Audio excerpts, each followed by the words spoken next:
बहू, मेरे पास आ जरा। हाँ माँ, बोलिए। जा बेटी को खाना दे दे।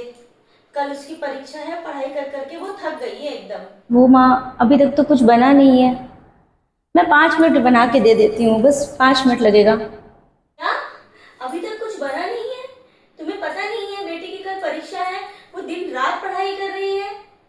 कम से कम कुछ बना के तो रख देती। माफ़ करिएगा माँ, वो कल रात से ही पता नहीं क्यों मुझे इतना बुखार आ रहा है, और मेरी परीक्षा भी है आज 11 बजे।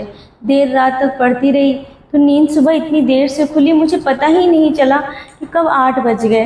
मैं अभी 5 मिनट में खाना बना देती हूँ, फिर मुझे परीक्षा देने जाना है 11 बजे आज। ओह, तो अब तुम मेरी बेटी से कंपटीशन कर रही हो? नहीं माँ, मेरे मन में कभी भी ऐसा विचार नहीं आया।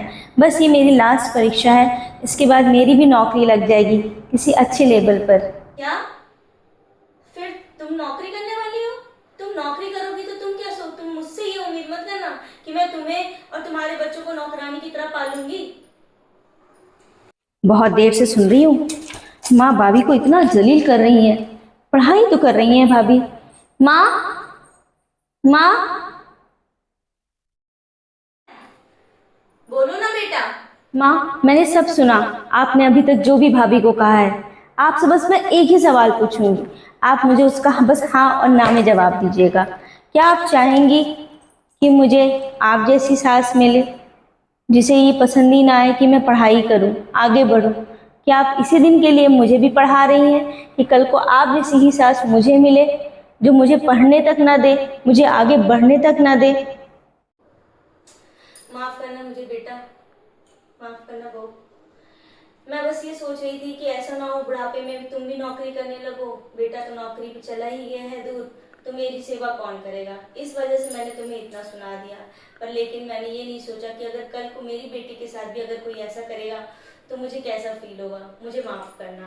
नहीं माँ, आप माफ़ी मत मांगिए। आपने इतना रियलाइज़ कर लिया, इतना ही बहुत है मेरे लिए। कम से कम आप समझ तो रही हैं। कई सासें तो ऐसी होती हैं जिन्हें कितना भी समझा लो उन्हें समझ में ही भी नहीं आता, लेकिन कम से कम आप मेरी फीलिंग्स समझ रही हैं।